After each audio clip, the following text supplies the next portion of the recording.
आपका moon news के इस खास बुलेटिन में। मैं आपके साथ आयुषी गौड़। चलिए आगे बढ़ते हैं शहर की कुछ खास खबरों के साथ। मोहब्बत की निशानी ताजमहल को चांदनी रात में निहारने का सपना हर किसी का होता है। उसी सपने को साकार करने के लिए चांदनी रात में ताजमहल का प्रवेश पर्यटकों के लिए शुरू कर दिया है। शरद पूर्णिमा पर सोमवार से गुरुवार तक रात 8:30 बजे से 11 बजे तक पर्यटक चांदनी रात में करेंगे ताजमहल का दीदार। चांद की रोशनी में नहाते हुए ताजमहल का दीदार करने के लिए पर्यटकों का सपना होता है। इसी सपने को साकार करने के लिए सैलानी एडवांस में टिकट की बुकिंग करा रहे हैं। शरद पूर्णिमा पर सोमवार से गुरुवार तक रात 8:30 से 11 बजे तक पर्यटक ताजमहल का दीदार करेंगे। इस रात में ताजमहल में प्रवेश करने के लिए प्रशासन के द्वारा 5 स्लॉट जारी किए गए हैं। एक स्लॉट में 50 पर्यटक ताजमहल में प्रवेश करेंगे और एक स्लॉट में 30 मिनट तक पर्यटक ताज के अंदर रहेंगे।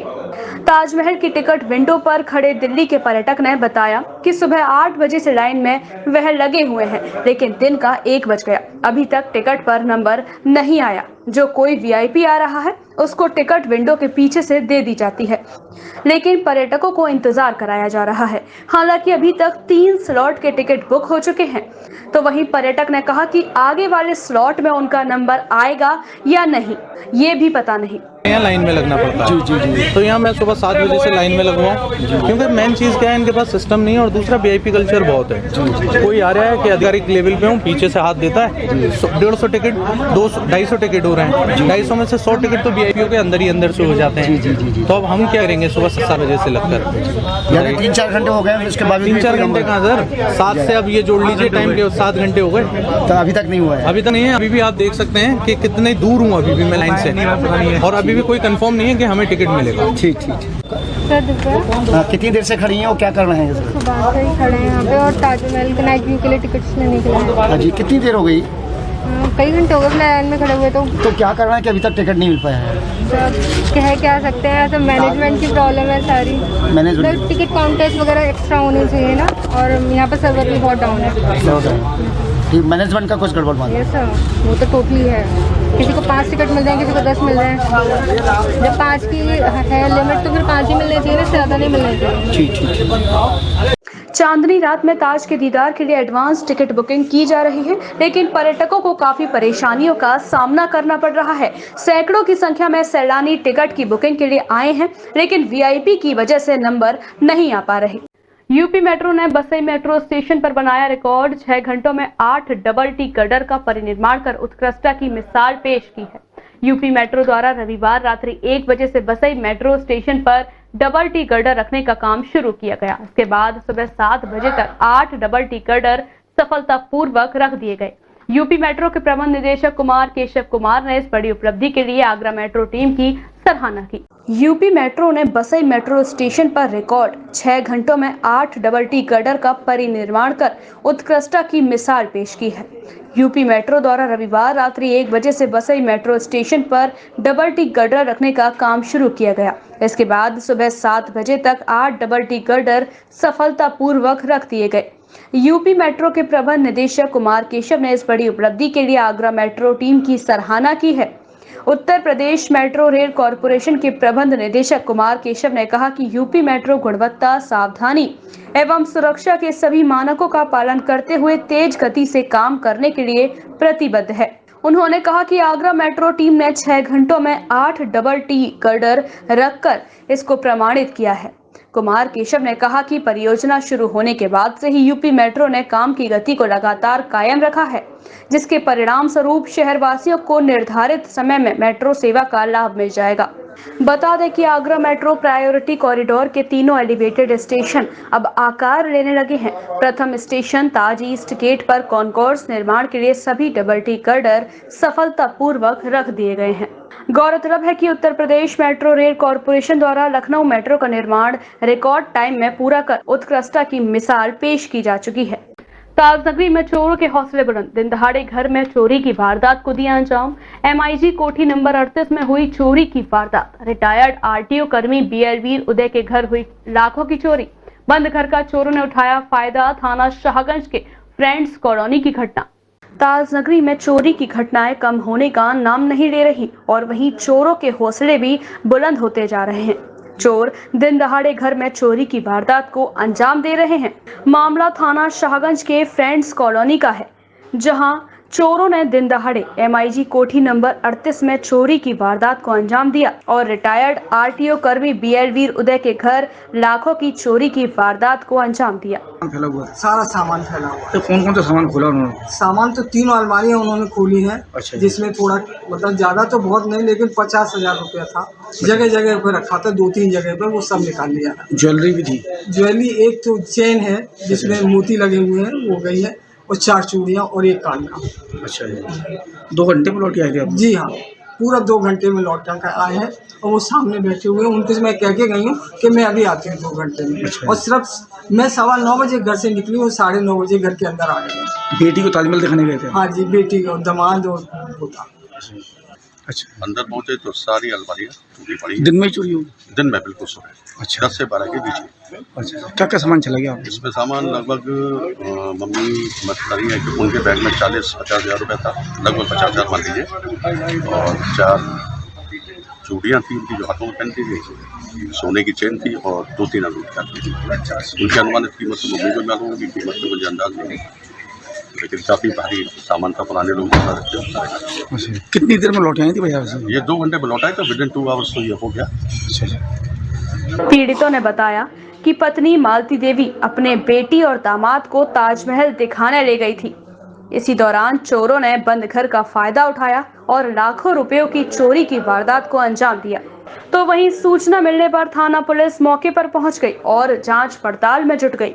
शाहजहांपुर की घटना को लेकर अधिवक्ताओं ने आगरा में MG रोड जाम कर दिया तथा नारेबाजी करते हुए अधिवक्ताओं ने अधिवक्ता सुरक्षा अधिनियम के साथ साथ सिविल कोर्ट परिसर की सुरक्षा व्यवस्था सुधारने की सरकार से मांग की और मृतक अधिवक्ता के परिवार को 50 लाख रुपए की आर्थिक सहायता और एक व्यक्ति को सरकारी नौकरी देने की मांग उठाई। शाहजहांपुर के जिला न्यायालय में अधिवक्ता भूपेंद्र सिंह की दिन दहाड़े गोली मारकर हत्या किए जाने को लेकर उत्तर प्रदेश राज्य निर्माण जनमंच के पूर्व घोषित कार्यक्रम के अनुसार मंगलवार को न्यायिक कार्य पूरी तरीके से ठप रहा। मंगलवार को अधिवक्ताओं ने जनमंच के बैनर तले सिविल कोर्ट परिसर आगरा में प्रभात फेरी निकाली तथा नारेबाजी करते हुए अधिवक्ता MG रोड पर उतर आए, जहां अधिवक्ताओं ने MG रोड पर नारेबाजी करते हुए अधिवक्ता सुरक्षा अधिनियम लागू करने की मांग की। अधिवक्ताओं के प्रदर्शन के चलते MG रोड पर वाहनों की कतार लग गई। पुलिस ने काफी प्रयास किया जाम खुलवाने का, लेकिन अधिवक्ता नहीं माने। इस दौरान पुलिस से अधिवक्ताओं का टकराव हुआ, जिसके बाद ज्ञापन लेने SP सिटी आगरा मौके पर आए, जिसके बाद अधिवक्ताओं ने SP सिटी को ज्ञापन सौंपा। ज्ञापन में मांग की कि मृतक अधिवक्ता भूपेंद्र सिंह के परिवार को 50 लाख रुपए की आर्थिक सहायता प्रदान की जाए और परिवार के एक सदस्य को सरकारी नौकरी दी जाए। साथ ही साथ अधिवक्ताओं ने मांग की कि सिविल कोर्ट परिसर आगरा की सुरक्षा व्यवस्था सुदृढ़ की जाए। दीवानी परिसर के चारों गेट पर चेकिंग के नाम मात्र खानापूर्ति की जाती है, किसी भी आने जाने वाले व्यक्ति की सघन जांच नहीं की जाती है। ऐसे में सिविल कोर्ट परिसर में पूर्व में भी कई बार घटनाएं घटित हो चुकी हैं। उनसे मांग की गई इस ज्ञापन को जल्द से जल्द मुख्यमंत्री महोदय को पहुंचाया जाए और सिविल कोर्ट परिसर आगरा की जो सुरक्षा व्यवस्था जो लचर चल रही है उसे सुदृढ़ किया जाए। यहाँ से कोई भी व्यक्ति आता है, उसकी कोई जांच नहीं होती है, जांच के नाम पर खानापूर्ति की जाती है। उसके बाद में जो है कोई व्यक्ति चाहे हथियार लेकर के आ रहा है तो उसकी कोई जांच नहीं हो रही है। तो ये मांग की गई है कि सिविल कोर्ट परिसर की सुरक्षा व्यवस्था सुदृढ़ होनी चाहिए, क्योंकि इससे पूर्व में सिविल कोर्ट परिसर आगरा में 2 लोगों की जान जा चुकी है। अधिवक्ताओं का कहना था कि परिसर की सुरक्षा व्यवस्था जब तक सुदृढ़ नहीं होती है तब तक अधिवक्ता परिसर में अपने आप को असुरक्षित महसूस करते हैं। अधिवक्ताओं ने सरकार से मांग की कि अधिवक्ताओं की सुरक्षा व्यवस्था को ध्यान में रखते हुए अधिवक्ता सुरक्षा अधिनियम तुरंत प्रभाव से लागू हो। कार्यक्रम की अध्यक्षता चौधरी अजय सिंह ने की तथा संचालन जितेंद्र चौहान ने किया। आगरा जनपद के देहात क्षेत्र में 2 दिन से हुई लगातार भीषण बारिश के चलते किसानों की फसलें पूरी तरह से बर्बाद हो गई हैं। खेतों में पानी भरने से कटी हुई बाजरे की फसल सड़ने के कगार पर है। जिसके चलते किसानों को भारी नुकसान की आशंका है। आगरा जनपद के देहात क्षेत्र में लगातार 2 दिन से हो रही भारी बारिश के चलते किसानों के खेतों में पानी भरने के कारण फसल जगमग्न होकर डूब गई है। कोरोना काल की मार झेल रहा किसान अब कुदरत की मार झेल रहा है। इस वर्ष किसानों ने बाजरा, तिल, उड़द की दाल, अच्छी फसल की पैदावार की आशंका जताई थी। अच्छी फसल होने से उनके दुख दर्द मिटने की संभावना थी कि तभी कुदरत ने अपना कहर बरपा दिया। लगातार रविवार शाम से मंगलवार सुबह तक हुई बारिश के कारण किसानों का गणित बिगड़ गया, जिससे फसलें बर्बाद हो गईं और किसान खून के आंसू रोने को मजबूर है। लेकिन अब हम ये चाहते हैं, पहले तो कुछ कोरोना ने मार दिए थे, अब ये कुछ 2 दिन की बारिश ने मार दिए। किसान के पास अब बचाए क्या है, मरना ही मरना है हमारा। तो सरकार से क्या मदद? सरकार से अब तो जो भी सरकार मदद देती है तो किसान बचता है, और नहीं तो फिर किसान डूबा ही डूबा है पानी के अंदर। खेतों में पानी भरा है, बालें डूब गई, नुकसान है, ज्वार गल गई, मूंग भी खराब हो गई, उर्द खराब हो गई, सब नष्ट ही नष्ट है। सरसों की खेती में भी देरी होगी अब। सरसों की खेती में टाइम लगेगा। कगार पर बैठा है कोरोना का मारा हुआ किसान। आज बारिश ने इतना बेहाल कर दिया है कि सारी बाजरा फसलें नष्ट हो गई, और जो है बुवाई का टाइम में DAP नहीं मिल पा रही है किसान को। बहुत परेशान है किसान। बाजरा की कितनी फसल बर्बाद हुई होगी? बाजरा की 80% फसल बर्बाद है। किसान दाने दाने को मजबूर हो गया। आने वाली सरसों, चना, रवि की फसल में भी बुवाई को देरी होगी। किसानों ने फसलों के नुकसान का आकलन कर मुआवजे की गुहार लगाई है। फतेहाबाद थाना क्षेत्र के ग्राम नयापुरा मोड़ पर एक तेज रफ्तार अनियंत्रित बाइक खाई में जा गिरी, जिसके चलते बाइक चालक की मौके पर ही मौत हो गई तथा पीछे बैठा एक युवक गंभीर रूप से घायल हो गया। हादसे की सूचना पर पहुंची थाना फतेहाबाद पुलिस ने शव का पंचनामा भर पोस्टमार्टम के लिए भेजा, वहीं घायल को अस्पताल में इलाज के लिए भर्ती कराया। थाना फतेहाबाद क्षेत्र के फतेहाबाद बहा मार्ग ग्राम नयापुरा के पास तेज रफ्तार बाइक अचानक से अनियंत्रित होकर गहरी खाई में जा गिरी, जिसके चलते बाइक सवार युवक की मौके पर ही मौत हो गई, वहीं 2 अन्य लोग घायल हो गए। बता दें कि नरेश पुत्र किशन लाल निवासी विजयगढ़ी भद्रौली से अपनी बाइक UP80 SU 0161 फतेहाबाद बहा मार्ग पर जा रहा था, तभी अचानक बाइक का संतुलन बिगड़ने से बाइक गहरी खाई में जा गिरी, जिससे नरेश की मौके पर ही मौत हो गई और पीछे बैठा राजकुमार गंभीर घायल हो गया। अच्छा, क्या घटना हुई है यहाँ पर? यहाँ पे सर बाइक आ रही थी बड़ी स्पीड से, उनमें कवर होने के चक्कर नीचे खाई में जाके पलट गई। एक की मौके पर ही मौत हो गई। बाइक सवार के साथ में कितने लोग थे? 2 लोग थे। अच्छा, दूसरा व्यक्ति वो भी गंभीर हालत है, उसको भी चोट आई है, वो है अभी मौके पे। हादसे की सूचना स्थानीय लोगों ने पुलिस को दी। मौके पर पहुंची पुलिस ने शव को पंचनामा भर पोस्टमार्टम के लिए भेज दिया और घायल को इलाज के लिए अस्पताल में भर्ती कराया। राष्ट्र सेविका समिति द्वारा 85वां स्थापना दिवस समारोह कमला नगर स्थित सरस्वती शिशु मंदिर परिसर में हर्षोल्लास के साथ आयोजित किया गया। इस मौके पर संस्था के सभी पदाधिकारी उपस्थित रहे, जिन्होंने मातृ शक्ति को लेकर अपने विचार व्यक्त किए। जी, आज राष्ट्रीय सेविका समिति का स्थापना दिवस जो विजयदशमी के दिन होता है, उसको आज हम लोग यहाँ मना रहे हैं और शस्त्र पूजन के साथ ये कार्यक्रम आज यहाँ आयोजित हुआ है। राष्ट्रीय सेविका समिति एक ऐसा शक्तिशाली महिलाओं का संगठन जो भारतवर्ष नहीं विश्व के कोने कोने तक अब फैल चुका है। राष्ट्र के निर्माण में नारी की भूमिका कैसे हो, कैसे एक अच्छे बालक, संस्कारवान बालक, एक अच्छे नागरिक का निर्माण करके उसके अंदर उन गुणों का संचार करके, जब जो गुण कभी जीजाबाई, जो वीरता अहिल्याबाई और जो चातुर्य रानी लक्ष्मीबाई में था, उन सब का समावेश करके भावी जो देश की पीढ़ी है उसके अंदर कैसे हम भावनाओं का, संस्कारों का संचार करें कि एक भारत जो वसुधैव कुटुंबकम की भावना से चलता है वो विश्व के पराभव पर प्राप्त हो।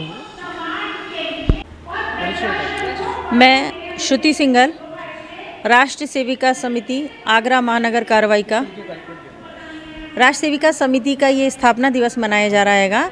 85वां स्थापना दिवस है। 25 अक्टूबर 1936 में वर्धा में वंदनीय लक्ष्मीबाई केलकर जी ने इसकी स्थापना करी थी।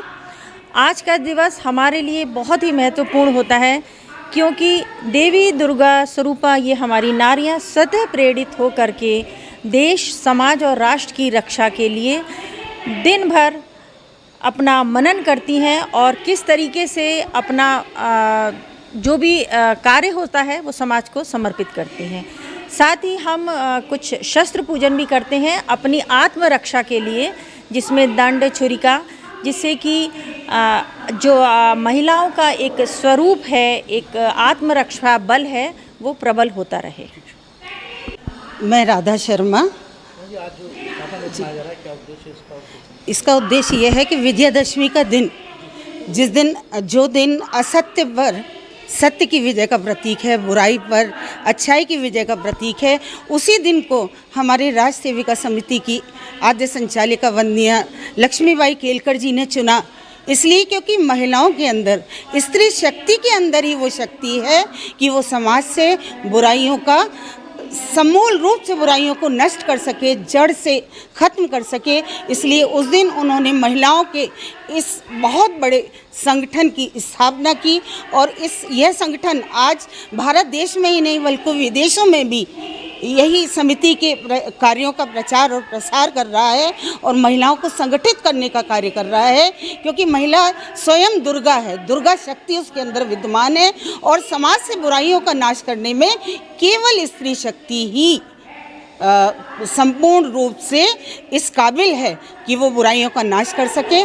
तो हम इस स्थापना दिवस को बहुत ही उल्लास के साथ मनाते हैं। शाहगंज थाना क्षेत्र के जगजीवन नगर की रहने वाली निशा की संदिग्ध परिस्थितियों में मौत हो गई, जिससे परिवार में कोहराम मच गया। मृतका के परिवारीजनों ने ससुरालीजनों पर हत्या का आरोप लगाते हुए पुलिस से न्याय की गुहार लगाई। रकाबगंज थाना क्षेत्र के चक्की पाट इलाके में विवाहिता की संदिग्ध मौत पर ससुराली जनों के गंभीर आरोप हैं। दरअसल आपको बताते चलें कि शाहगंज थाना क्षेत्र के जगजीवन नगर की रहने वाली निशा की शादी 7 माह पूर्व रकाबगंज थाना क्षेत्र के चक्की पाट इलाके में रहने वाले राहुल से हुई थी।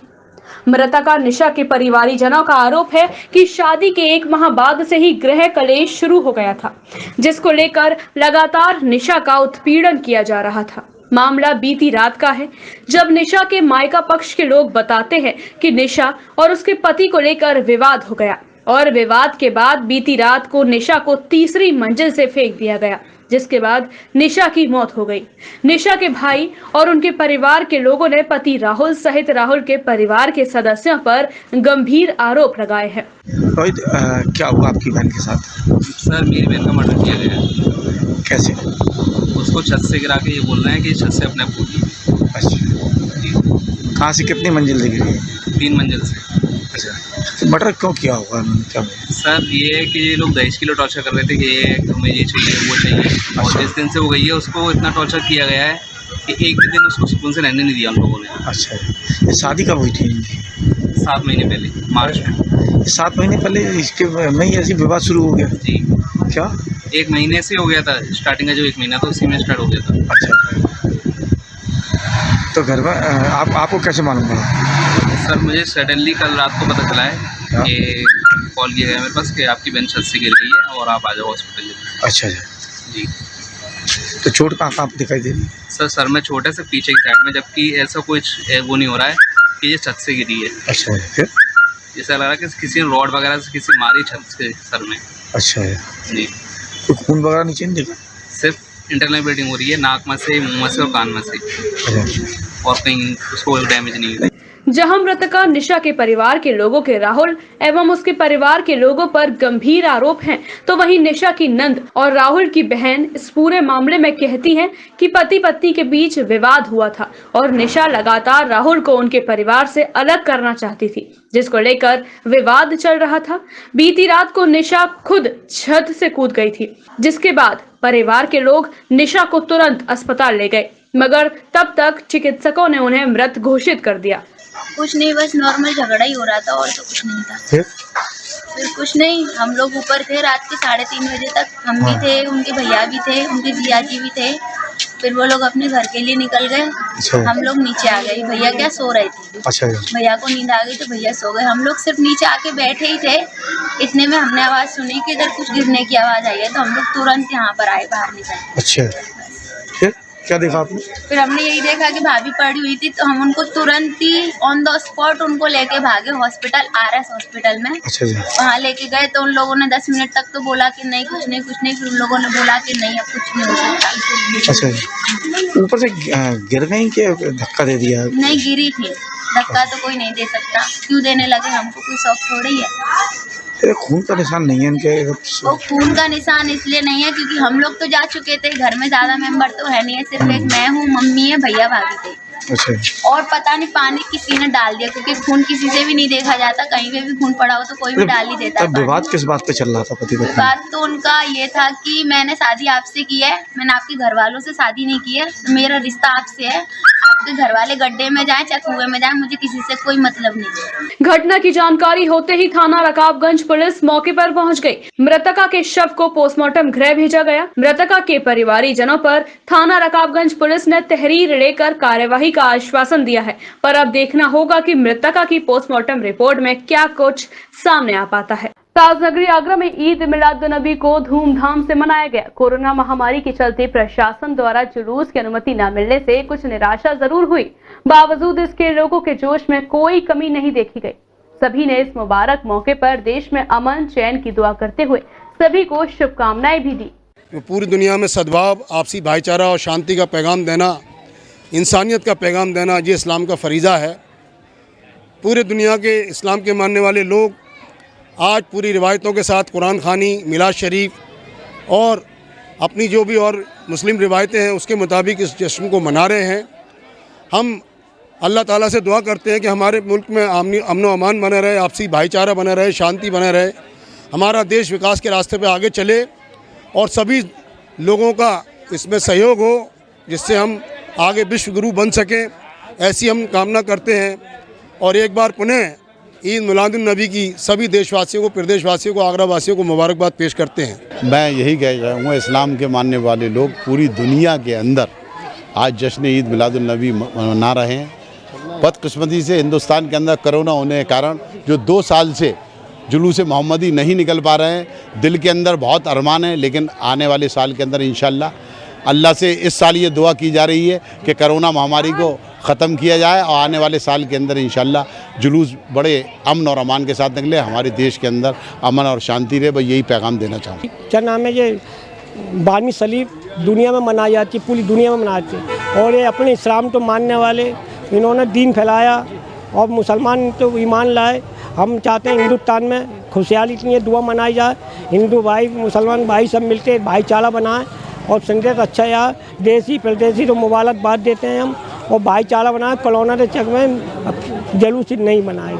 उत्तर प्रदेश ग्रामीण मजदूर संगठन की ओर से मास्क और सैनिटाइजर वितरण कार्यक्रम आयोजित किया गया। मंडी मिर्जा खां फतेहपुर सीकरी कौशल विकास केंद्र व ग्रामीण बाल श्रमिक विद्यालय पर कार्यक्रम का आयोजन हुआ। सभी मजदूरों को कोरोना संक्रमण से बचाव हेतु किट वितरित की गई, साथ ही कोरोना के प्रति जागरूक किया गया। इस जानकारी को पाकर मजदूर भी काफी उत्साहित नजर आए। कोरोना के प्रति जागरूक बनाते हुए उन्हें कोरोना किट का वितरण किया गया, जिसमें सैनिटाइजर, मास्क और बच्चों की मास्क आदि का वितरण किया गया। इस उद्देश्य से कि हर मजदूर का परिवार, बच्चे और मजदूर सुरक्षित रहें, दूरी बनाए रखें, सामाजिक दूरी, और दूसरों को भी अपने पाड़ पड़ोस में उनको भी कोरोना के प्रति जागरूक बनाएं, जिससे कोरोना जैसी महामारी से श्रमिक वर्ग का बचाव हो सके। कितने लोगों को बच्चों दिया? अभी तक जो है ये अभियान हमने चलाया था, धनौली स्कूल से स्टार्ट किया था, तारीख 17 तारीख से स्टार्ट किया था। और ये जो है अभी तक जो हमने अभी तक जो है लगभग अभी हमने शुरुआत तो काफ़ी समय पहले की थी, और लेकिन जो मजदूरों के जो एरिया है, मजदूर बस्ती है, तो वहाँ हमारी जो चाइल्ड लेबर स्कूलों के सेंटर चल रहे हैं, उन सेंटरों पर जाकर के मजदूरों को एकत्रित करके उनको कोरोना के संबंधित जागरूक कर उनको कोरोना के लिए सैनिटाइजर, मास्क और आदि का जो है हमने वितरण किया गया। अभी तक लगभग 250 मजदूरों को हमने वितरण किया है और अभी हमारा कार्यक्रम अभी जारी है। नाम बताएं अपना। मेरा नाम नीतू सिंह है, मैं ग्रामीण मजदूर संगठन से जुड़ी हुई हूँ। नीतू हमारे अध्यक्ष जी का नाम माननीय तुलाराम शर्मा जी है और हम कोरोना काल में हमारे अध्यक्ष जी आते रहे हैं। हमारे इसको विकास के माध्यम से हमें पुट्टी पेंटिंग की ट्रेनिंग भी दी है और हमें बहुत ही अच्छी तरीके से मतलब सहयोग भी करते हैं। और आज किट वगैरह भी बांटी है हमें। किट वगैरह भी बांटी है हमारे। धन्यवाद करती हूँ उनका। मैं उनका तहे दिल से धन्यवाद करती हूँ और आगे भी हमारी और भी हेल्प करेंगे हमारे माननीय तुलाराम शर्मा जी। नाम बताएं अपना। सर मेरा नाम रेखा है, मैं फतेहपुर सीकरी मनी मिर्जा खां गाँव की रहने वाली हूँ। रेखा जी, आज यहाँ क्या कार्यक्रम किया गया है? आज यहाँ पर क्या कार्यक्रम वगैरह किया गया है, क्या आप लोगों को बांटा गया है? यहाँ पर हमारे लिए कोरोना काल के बारे में ये अपनी हेल्थ के हुए सेफ्टी के लिए किट बांटी गई हैं। किन्हों में किट बांटी है आज? ये माननीय श्री तुलाराम शर्मा जी ने बांटी है। अच्छा। ये हमारा बहुत सहयोग कर रहे हैं, हमें कोरोना काल में बहुत हमें हर मीटिंग में सहयोग करते रहते हैं। शिकोहाबाद पुलिस को मिली बड़ी सफलता। पुलिस ने चेकिंग के दौरान 2 बदमाशों को किया गिरफ्तार। पुलिस ने बदमाशों के पास से चोरी की मोटरसाइकिल भी बरामद की। पुलिस ने दोनों बदमाशों का मेडिकल कराकर जेल भेज दिया। शिकोहाबाद थाना पुलिस ने चेकिंग के दौरान 2 अभियुक्तों को गिरफ्तार किया। पुलिस ने उनके पास से चोरी की मोटरसाइकिल भी बरामद की। पुलिस अधीक्षक अशोक कुमार शुक्ला द्वारा चलाए जा रहे संदिग्ध वाहन चोर व चेकिंग अभियान के दौरान अपर पुलिस अधीक्षक ग्रामीण डॉक्टर अखिलेश नारायण सिंह के निर्देशन में तथा क्षेत्राधिकारी राजवीर सिंह के पर्यवेक्षण में मुखबिर की सूचना पर मैनपुरी चौराहे पर चेकिंग के दौरान पुलिस को 2 युवक खड़े दिखाई दिए। पुलिस के टोकते ही दोनों वहां से भागने लगे। पुलिस कर्मियों ने घेराबंदी कर दोनों को पकड़ लिया। पुलिस ने पूछताछ में इमरान पुत्र भूरा पहलवान निवासी खेड़ा मोहल्ला मीरा खलील थाना शिकोहाबाद, आमिर पुत्र इकराम निवासी तकिया थाना शिकोहाबाद फिरोजाबाद बताए, जिनके पास से पुलिस ने 4 मोटरसाइकिल भी बरामद की है। पुलिस ने दोनों का मेडिकल कराकर जेल भेज दिया। टूंडला नगर में 12 वफात का जुलूस मुस्लिम समाज द्वारा बड़े हर्षोल्लास के साथ निकाला गया। मुस्लिम समाज हर साल बड़े उत्साह से मनाता आ रहा है, जिसमें सर्व समाज की भागीदारी होती है। यह त्योहार शांति, समृद्धि और खुशहाली के रूप में मनाया जाता है। मंगलवार को जिला फिरोजाबाद के टूंडला में जश्न-ए-ईद मिलादुन्नबी का त्योहार मनाया गया। इस दौरान बताया गया कि आका हजरत मोहम्मद सल्लल्लाहु अलैहि वसल्लम के पैदाइश का दिन है, जिसे सारा मुस्लिम समाज हर साल बड़े उत्साह से मनाता आ रहा है, जिसमें सर्व समाज की भागीदारी होती है। यह त्योहार शांति, समृद्धि और खुशहाली का त्योहार है और बुजुर्गों ने यह संदेश दिया है कि इस त्योहार पर आने वाले सभी त्योहारों पर भाईचारा बना रहे, ऐसे ही सदैव वह कामना करते हैं। और सभी मुस्लिम भाइयों ने 12 वफात का जुलूस भी निकाला। टूंडला नगर में शांति सौहार्द से इसमें मौजूद बीजेपी नगर अध्यक्ष रूपेश शुक्ला, बीजेपी महामंत्री संजय परमार, अंतर्राष्ट्रीय राष्ट्रीय गौ सेवा संघ के राम तीरथ चक, पूर्व विधायक राकेश बाबू, नईमुद्दीन कुरैशी, गुड्डू कुरैशी आदि लोग मौजूद रहे। इस दौरान सुरक्षा की जिम्मेदारी लेते हुए पुलिस व प्रशासन भी मौजूद रहा। फिरोजाबाद में संदिग्ध परिस्थितियों में युवक की हुई मौत। सूचना पर पहुंची पुलिस ने शव को जिला अस्पताल फिरोजाबाद भेजा। वहीं हत्या के पीछे के कारणों का पता लगाने में जुटी पुलिस। फिरोजाबाद थाना उत्तर के संतोष नगर का मामला। फिरोजाबाद के थाना उत्तर संतोष नगर की घटना है, जहां 30 वर्षीय युवक की संदिग्ध परिस्थितियों में देर रात्रि मौत हो गई। वहीं मृतक युवक दीपक शर्मा शिकोहाबाद का रहने वाला बताया जा रहा है, जो पिछले कई समय से फिरोजाबाद थाना उत्तर क्षेत्र के संतोष नगर में रह रहा था, जहां मंगलवार की देर रात्रि को संदिग्ध परिस्थितियों में युवक की मौत हो गई। घटना जी भाई के पंकज ने, पंकज की सास ने, पंकज की बहू ने, ऊधम सिंह ने मार के रख लो मेरो बेटा। तंबू पर फोन कर रहा है कि तेरा बेटा मरो डरो भाव नगरा पे उठा ले जा। आया हूँ मैं तो मैं बेटा मरो भावा मेरा। फिर ने ऊधम सिंह दी गई वो ने बाकी सास दी गई, बहू जरूर पकड़ ली है लौड़न ने। मृत्यु कैसे हुई आपकी? मृत्यु जाने कहते मारो मेरा बेटा मोना माले हूँ, कहते मारो मो तो मरो डरो मिलो मेरा बेटा मोना वाले में बेटा इन्हें कैसे मारो है का करो है। नाम था आपके बेटे का? पंकज, पंकज बाबू को मेरे बेटा पंकज बाबू को। कितने उनकी उम्र क्या थी? उम्र भी 25-26 साल के करीब। अरे मेरा पंकजा घटना की जानकारी होते ही थाना पुलिस मौके पर पहुंच गई और शव को कब्जे में लेकर पोस्टमार्टम के लिए जिला अस्पताल फिरोजाबाद भेज दिया। वहीं पुलिस हत्या के कारणों का सही पता लगाने में जुटी हुई है, जहां मृतक युवक दीपक शर्मा के पिता घनश्याम पंकज की सास बहू उधम सिंह पर हत्या का आरोप लगा रहे हैं। वहीं पुलिस तमाम सबूतों को लेकर हत्या के पीछे के कारणों का सही पता लगाने में लगी हुई है। इस बुलेटिन में इतना ही। आगे की बुलेटिन में होगी फिर आपसे मुलाकात। तब तक के लिए दीजिए मुझे इजाजत। नमस्कार।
नमस्कार, स्वागत है आपका मून न्यूज के इस खास बुलेटिन में। मैं आपके साथ आयुषी गौड़। चलिए आगे बढ़ते हैं शहर की कुछ खास खबरों के साथ। मोहब्बत की निशानी ताजमहल को चांदनी रात में निहारने का सपना हर किसी का होता है। उसी सपने को साकार करने के लिए चांदनी रात में ताजमहल का प्रवेश पर्यटकों के लिए शुरू कर दिया है। शरद पूर्णिमा पर सोमवार से गुरुवार तक रात 8:30 बजे से 11 बजे तक पर्यटक चांदनी रात में करेंगे ताजमहल का दीदार। चांद की रोशनी में नहाते हुए ताजमहल का दीदार करने के लिए पर्यटकों का सपना होता है। इसी सपने को साकार करने के लिए सैलानी एडवांस में टिकट की बुकिंग करा रहे हैं। शरद पूर्णिमा पर सोमवार से गुरुवार तक रात 8:30 से 11 बजे तक पर्यटक ताजमहल का दीदार करेंगे। इस रात में ताजमहल में प्रवेश करने के लिए प्रशासन के द्वारा 5 स्लॉट जारी किए गए हैं। एक स्लॉट में 50 पर्यटक ताजमहल में प्रवेश करेंगे और एक स्लॉट में 30 मिनट तक पर्यटक ताज के अंदर रहेंगे। ताजमहल की टिकट विंडो पर खड़े दिल्ली के पर्यटक ने बताया कि सुबह 8 बजे से लाइन में वह लगे हुए हैं, लेकिन दिन का 1 बज गया। अभी तक टिकट पर नंबर नहीं आया। जो कोई वीआईपी आ रहा है उसको टिकट विंडो के पीछे से दे दी जाती है, लेकिन पर्यटकों को इंतजार कराया जा रहा है। हालांकि अभी तक 3 स्लॉट के टिकट बुक हो चुके हैं। तो वहीं पर्यटक ने कहा कि आगे वाले स्लॉट में उनका नंबर आएगा या नहीं ये भी पता नहीं। यहाँ लाइन में लगना पड़ता है। तो यहाँ मैं सुबह 7 बजे से लाइन में लगवाऊँ, क्योंकि मेन चीज़ क्या है, इनके पास सिस्टम नहीं है और दूसरा वीआईपी कल्चर बहुत है। कोई आ रहा है कि आधिकारिक लेवल पे हूँ, पीछे से हाथ देता है। 150 टिकट 250 टिकट हो रहे हैं। 250 में से 100 टिकट तो वीआईपी के अंदर ही अंदर से हो जाते हैं। तो अब हम क्या करेंगे सुबह 7 बजे से लगकर? यानी 3-4 घंटे हो गए। इसके बाद 3-4 घंटे कहाँ सर, 7 से अब ये जोड़ लीजिए टाइम के 7 घंटे हो गए। तो अभी तक नहीं हुआ है? अभी तक नहीं है। अभी भी आप देख सकते हैं कि कितने दूर हूँ अभी भी मैं लाइन से, और अभी भी कोई कंफर्म नहीं है कि हमें टिकट मिलेगा। ठीक। कितनी देर से खड़ी हैं और क्या करना है? सुबह से ही खड़े हैं यहाँ पे और ताजमहल के नाइट व्यू के लिए टिकट्स लेने के लिए। जी, कितनी देर हो गई? कई घंटे हो गए लाइन में खड़े हुए। तो क्या करना है कि अभी तक टिकट नहीं मिल पाया है? कह सकते हैं ऐसा मैनेजमेंट की प्रॉब्लम है सारी। मैनेजमेंट टिकट काउंटर्स वगैरह एक्स्ट्रा होने चाहिए ना, और यहाँ पर सर्वर भी बहुत डाउन है। मैनेजमेंट का कुछ गड़बड़ मालूम? यस सर, वो तो टोटली है। किसी को 5 टिकट मिल जाएंगे, किसी को 10 मिल रहे हैं। जब 5 की है लिमिट तो फिर 5 ही मिलने चाहिए, ज़्यादा नहीं मिलने चाहिए। ठीक। चांदनी रात में ताज के दीदार के लिए एडवांस टिकट बुकिंग की जा रही है, लेकिन पर्यटकों को काफी परेशानियों का सामना करना पड़ रहा है। सैकड़ों की संख्या में सैलानी टिकट की बुकिंग के लिए आए हैं, लेकिन वीआईपी की वजह से नंबर नहीं आ पा रहे। यूपी मेट्रो ने बसई मेट्रो स्टेशन पर बनाया रिकॉर्ड। 6 घंटों में 8 डबल टी गर्डर का परिनिर्माण कर उत्कृष्टता की मिसाल पेश की है। यूपी मेट्रो द्वारा रविवार रात्रि 1 बजे से बसई मेट्रो स्टेशन पर डबल टी गर्डर रखने का काम शुरू किया गया। इसके बाद सुबह 7 बजे तक 8 डबल टी गर्डर सफलतापूर्वक रख दिए गए। यूपी मेट्रो के प्रबंध निदेशक कुमार केशव कुमार ने इस बड़ी उपलब्धि के लिए आगरा मेट्रो टीम की सराहना की। यूपी मेट्रो ने बसई मेट्रो स्टेशन पर रिकॉर्ड 6 घंटों में 8 डबल टी गर्डर का परिनिर्माण कर उत्कृष्टता की मिसाल पेश की है। यूपी मेट्रो द्वारा रविवार रात्रि 1 बजे से बसई मेट्रो स्टेशन पर डबल टी गर्डर रखने का काम शुरू किया गया। इसके बाद सुबह 7 बजे तक 8 डबल टी गर्डर सफलतापूर्वक रख दिए गए। यूपी मेट्रो के प्रबंध निदेशक कुमार केशव ने इस बड़ी उपलब्धि के लिए आगरा मेट्रो टीम की सराहना की है। Uttar Pradesh metro rail corporation के प्रबंध निदेशक कुमार केशव ने कहा कि यूपी मेट्रो गुणवत्ता, सावधानी एवं सुरक्षा के सभी मानकों का पालन करते हुए तेज गति से काम करने के लिए प्रतिबद्ध है। उन्होंने कहा कि आगरा मेट्रो टीम ने 6 घंटों में 8 डबल टी गर्डर रखकर इसको प्रमाणित किया है। कुमार केशव ने कहा कि परियोजना शुरू होने के बाद से ही यूपी मेट्रो ने काम की गति को लगातार कायम रखा है, जिसके परिणाम स्वरूप शहरवासियों को निर्धारित समय में मेट्रो सेवा का लाभ मिल जाएगा। बता दें कि आगरा मेट्रो प्रायोरिटी कॉरिडोर के तीनों एलिवेटेड स्टेशन अब आकार लेने लगे हैं। प्रथम स्टेशन ताज ईस्ट गेट पर कॉन्कोर्स निर्माण के लिए सभी डबल टी गर्डर सफलतापूर्वक रख दिए गए हैं। गौरतलब है कि Uttar Pradesh metro rail corporation द्वारा लखनऊ मेट्रो का निर्माण रिकॉर्ड टाइम में पूरा कर उत्कृष्टता की मिसाल पेश की जा चुकी है। ताजनगरी में चोरों के हौसले बुलंद, दिन दहाड़े घर में चोरी की वारदात को दिया अंजाम। MIG कोठी नंबर 38 में हुई चोरी की वारदात। रिटायर्ड RTO कर्मी BL वीर उदय के घर हुई लाखों की चोरी। बंद घर का चोरों ने उठाया फायदा। थाना शाहगंज के फ्रेंड्स कॉलोनी की घटना। ताजनगरी में चोरी की घटनाएं कम होने का नाम नहीं ले रही और वहीं चोरों के हौसले भी बुलंद होते जा रहे हैं। चोर दिन दहाड़े घर में चोरी की वारदात को अंजाम दे रहे हैं।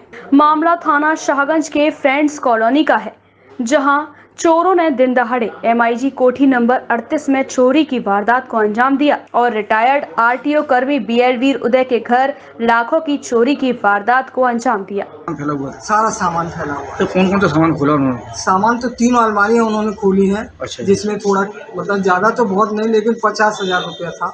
जगह जगह पे रखा था, 2-3 जगह पे, वो सब निकाल लिया। ज्वेलरी भी थी? ज्वेलरी एक तो चेन है जिसमें मोती लगे हुए हैं, वो गई है, और 4 चूड़ियाँ और 1 कान का।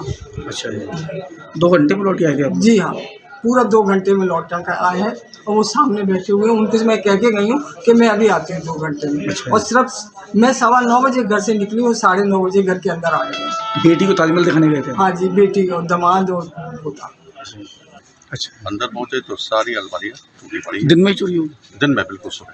अच्छा। 10 से 12 के बीच में।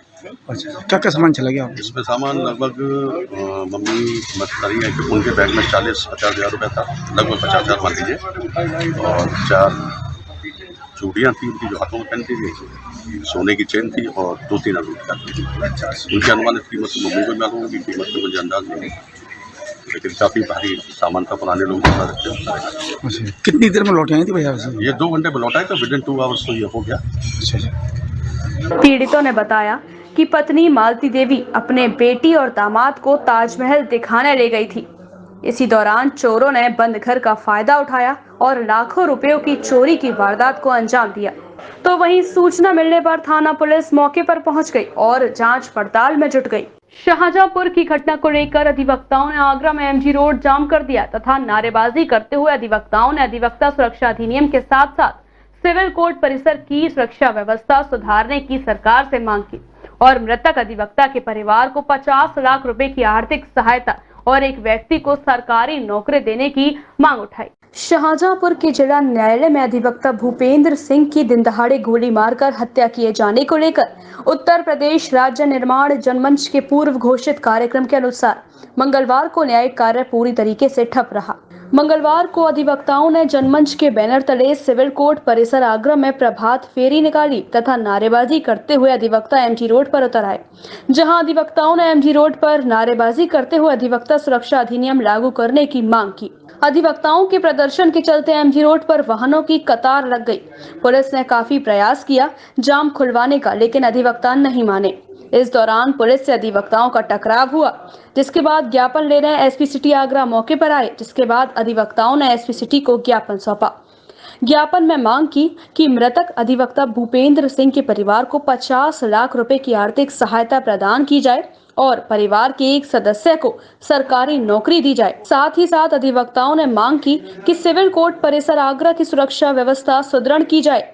दीवानी परिसर के चारों गेट पर चेकिंग के नाम मात्र खानापूर्ति की जाती है। किसी भी आने जाने वाले व्यक्ति की सघन जांच नहीं की जाती है। ऐसे में सिविल कोर्ट परिसर में पूर्व में भी कई बार घटनाएं घटित हो चुकी हैं। उनसे मांग की गई इस ज्ञापन को जल्द से जल्द मुख्यमंत्री महोदय को पहुंचाया जाए और सिविल कोर्ट परिसर आगरा की जो सुरक्षा व्यवस्था जो लचर चल रही है उसे सुदृढ़ किया जाए। यहाँ से कोई भी व्यक्ति आता है उसकी कोई जांच नहीं होती है, जांच के नाम पर खानापूर्ति की जाती है। उसके बाद में जो है कोई व्यक्ति चाहे हथियार लेकर के आ रहा है तो उसकी कोई जांच नहीं हो रही है। तो ये मांग की गई है कि सिविल कोर्ट परिसर की सुरक्षा व्यवस्था सुदृढ़ होनी चाहिए, क्योंकि इससे पूर्व में सिविल कोर्ट परिसर आगरा में 2 लोगों की जान जा चुकी है। अधिवक्ताओं का कहना था कि परिसर की सुरक्षा व्यवस्था जब तक सुदृढ़ नहीं होती है तब तक अधिवक्ता परिसर में अपने आप को असुरक्षित महसूस करते हैं। अधिवक्ताओं ने सरकार से मांग की कि अधिवक्ताओं की सुरक्षा व्यवस्था को ध्यान में रखते हुए अधिवक्ता सुरक्षा अधिनियम तुरंत प्रभाव से लागू हो। कार्यक्रम की अध्यक्षता चौधरी अजय सिंह ने की तथा संचालन जितेंद्र चौहान ने किया। आगरा जनपद के देहात क्षेत्र में 2 दिन से हुई लगातार भीषण बारिश के चलते किसानों की फसलें पूरी तरह से बर्बाद हो गई हैं। खेतों में पानी भरने से कटी हुई बाजरे की फसल सड़ने के कगार पर है, जिसके चलते किसानों को भारी नुकसान की आशंका है। आगरा जनपद के देहात क्षेत्र में लगातार 2 दिन से हो रही भारी बारिश के चलते किसानों के खेतों में पानी भरने के कारण फसल जगमग्न होकर डूब गई है। कोरोना काल की मार झेल रहा किसान अब कुदरत की मार झेल रहा है। इस वर्ष किसानों ने बाजरा, तिल, उड़द की दाल, अच्छी फसल की पैदावार की आशंका जताई थी। अच्छी फसल होने से उनके दुख दर्द मिटने की संभावना थी कि तभी कुदरत ने अपना कहर बरपा दिया। लगातार रविवार शाम से मंगलवार सुबह तक हुई बारिश के कारण किसानों का गणित बिगड़ गया, जिससे फसलें बर्बाद हो गईं और किसान खून के आंसू रोने को मजबूर है। लेकिन अब हम ये चाहते हैं, पहले तो कुछ कोरोना ने मार दिए थे, अब ये कुछ 2 दिन की बारिश ने मार दिए। किसान के पास अब बचाए क्या है, मरना ही मरना है हमारा। तो सरकार से क्या मदद? सरकार से अब तो जो भी सरकार मदद देती है तो किसान बचता है, और नहीं तो फिर किसान डूबा ही डूबा है पानी के अंदर। खेतों में पानी भरा है, बालें डूब गई, नुकसान है, ज्वार गल गई, मूंग भी खराब हो गई, उर्द खराब हो गई, सब नष्ट ही नष्ट है। सरसों की खेती में भी देरी होगी। अब सरसों की खेती में टाइम लगेगा। कगार पर बैठा है कोरोना का मारा हुआ किसान। आज बारिश ने इसको इतना बेहाल कर दिया है कि सारी बाजरा फसलें नष्ट हो गई, और जो है बुवाई का टाइम में DAP नहीं मिल पा रही है किसान को। बहुत परेशान है किसान। बाजरा की कितनी फसल बर्बाद हुई होगी? बाजरा की 80% फसल बर्बाद है। किसान दाने दाने को मजबूर हो गया। आने वाली सरसों, चना, रवि की फसल में भी बुवाई को देरी होगी। किसानों ने फसलों के नुकसान का आकलन कर मुआवजे की गुहार लगाई है। फतेहाबाद थाना क्षेत्र के ग्राम नयापुरा मोड़ पर एक तेज रफ्तार अनियंत्रित बाइक खाई में जा गिरी, जिसके चलते बाइक चालक की मौके पर ही मौत हो गई तथा पीछे बैठा एक युवक गंभीर रूप से घायल हो गया। हादसे की सूचना पर पहुंची थाना फतेहाबाद पुलिस ने शव का पंचनामा भर पोस्टमार्टम के लिए भेजा, वहीं घायल को अस्पताल में इलाज के लिए भर्ती कराया। थाना फतेहाबाद क्षेत्र के फतेहाबाद बहा मार्ग ग्राम नयापुरा के पास तेज रफ्तार बाइक अचानक से अनियंत्रित होकर गहरी खाई में जा गिरी, जिसके चलते बाइक सवार युवक की मौके पर ही मौत हो गई, वहीं 2 अन्य लोग घायल हो गए। बता दें कि नरेश पुत्र किशन लाल निवासी विजयगढ़ी भद्रौली से अपनी बाइक UP80 SU 0161 फतेहाबाद बहा मार्ग पर जा रहा था, तभी अचानक बाइक का संतुलन बिगड़ने से बाइक गहरी खाई में जा गिरी, जिससे नरेश की मौके पर ही मौत हो गई और पीछे बैठा राजकुमार गंभीर घायल हो गया। अच्छा, क्या घटना हुई है यहाँ पर? यहाँ पे सर बाइक आ रही थी बड़ी स्पीड से, उनमें कवर होने के चक्कर नीचे खाई में जाके पलट गई। एक की मौके पर ही मौत हो गई। बाइक सवार के साथ में कितने लोग थे? 2 लोग थे। अच्छा, दूसरा व्यक्ति वो भी गंभीर हालत है, उसको भी चोट आई है, वो है अभी मौके पे। हादसे की सूचना स्थानीय लोगों ने पुलिस को दी। मौके पर पहुंची पुलिस ने शव को पंचनामा भर पोस्टमार्टम के लिए भेज दिया और घायल को इलाज के लिए अस्पताल में भर्ती कराया।